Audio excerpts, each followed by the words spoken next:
উচ্চ মাধ্যমিক সেমিস্টার 4 সংস্কৃত বিষয়ের গল্প হাস্যবিদ্য কথা। এই গল্পটি হাস্য পরিহাসের এক অনবদ্য নিদর্শন। মৈথিল কোকিল বা অভিনব জয়দেব বিদ্যাপতির লেখা পুরুষ পরীক্ষা কথামালা জাতীয় গ্রন্থের অংশবিশেষ। এই হাস্যবিদ্য কথার বিষয়বস্তুটা তোমরা জেনে নাও। এরপরে আমি তোমাদের 5 নম্বর ও 2 নম্বরের প্রশ্নের উত্তরগুলো নেক্সট ভিডিওতে দেবো। তোমরা সেখান থেকে সেগুলো খাতায় লিখে নেবে বা পড়ে নেবে। তো এই গল্পের বিষয়বস্তু হলো, সুপ্রতাপ নামে এক রাজা যখন কাঞ্চীনগরীতে রাজত্ব করছিলেন, তখন এক ধনীর ঘরে চুরি করার সময়ে 4 জন চোর ধরা পড়ে। রাজা তাদের শুলে চড়িয়ে বধ করতে রক্ষী পুরুষদের আদেশ দেন। তাহলে চুরি করতে গিয়ে 4 জন চোর ধরা পড়ে এবং সেই চোরদেরকে শুলে চড়িয়ে বধ করার নির্দেশ দেন রাজা।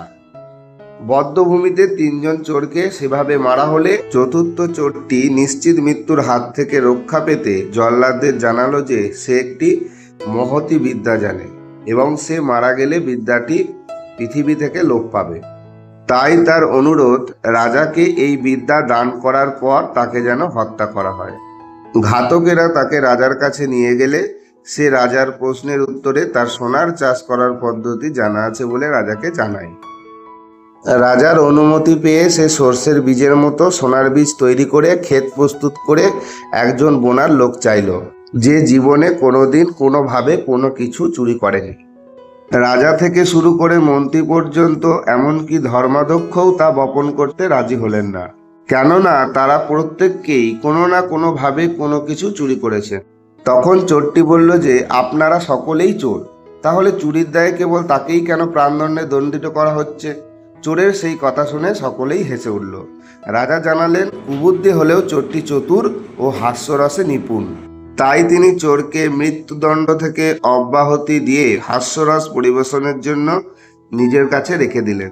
তাহলে সংক্ষেপে আমি বিষয়বস্তুটা তোমাদের বলে দিলাম, তোমরা টেক্সটটা পড়বে।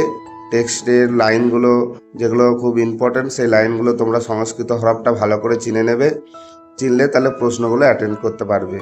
এরপরে আমি তোমাদের ওই 2 নম্বরের আর 5 নম্বরের যে প্রশ্নগুলো আছে সেগুলো আমি ভিডিও করে দেব এবং পিডিএফ ফাইল দেওয়ারও চেষ্টা করব।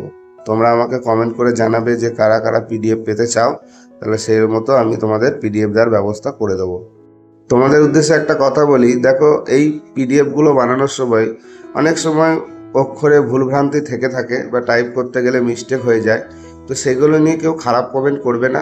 হ্যাঁ, এইটুকু বলতে পারো যে স্যার এই ওয়ার্ডটা ভুল হয়েছে, তখন আমি এটা কারেকশন করে বলে দেবো। বা কোনো লাইন তোমরা বুঝতে পারছো না, সেটা কমেন্ট করবে, আমি সেই কমেন্টে রিপ্লাই দেবো। আমার এই ভিডিওগুলো দেখে তোমাদের যদি হেল্পফুল বলে মনে হয় অবশ্যই লাইক করো, বন্ধুদের শেয়ার করে দাও, আর চ্যানেলে নতুন থাকলে অবশ্যই চ্যানেলটা সাবস্ক্রাইব করে দাও।